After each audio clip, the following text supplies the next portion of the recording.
This 3-ingredient cheesecake is deliciously smooth and creamy with a crumbly bottom, and it is super easy to make. And the best part, you can have it baked or not baked. To make this 3-ingredient cheesecake, mix together crushed biscuits and sweetened condensed milk and give it a mix. You can also use graham crackers or digestive biscuits to make the base. Now, pour the biscuit mixture into the prepared baking dish and press it evenly to form a crumbly base for the cheesecake. Bake the base at 355 degrees Fahrenheit or 180 degrees Celsius for 10 minutes. Now, mix together room temperature cream cheese and the remaining condensed milk. Using an electric mixer, whisk till the mixture is smooth and creamy.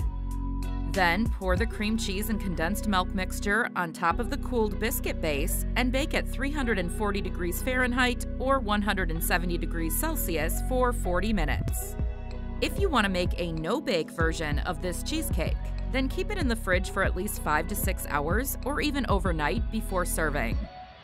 If you liked this 3-ingredient cheesecake with condensed milk, then check out also my other video of how to make this absolutely yummy and super easy 3-ingredient banana bread. And no, I am not using a cake mix to make it. Check it out now.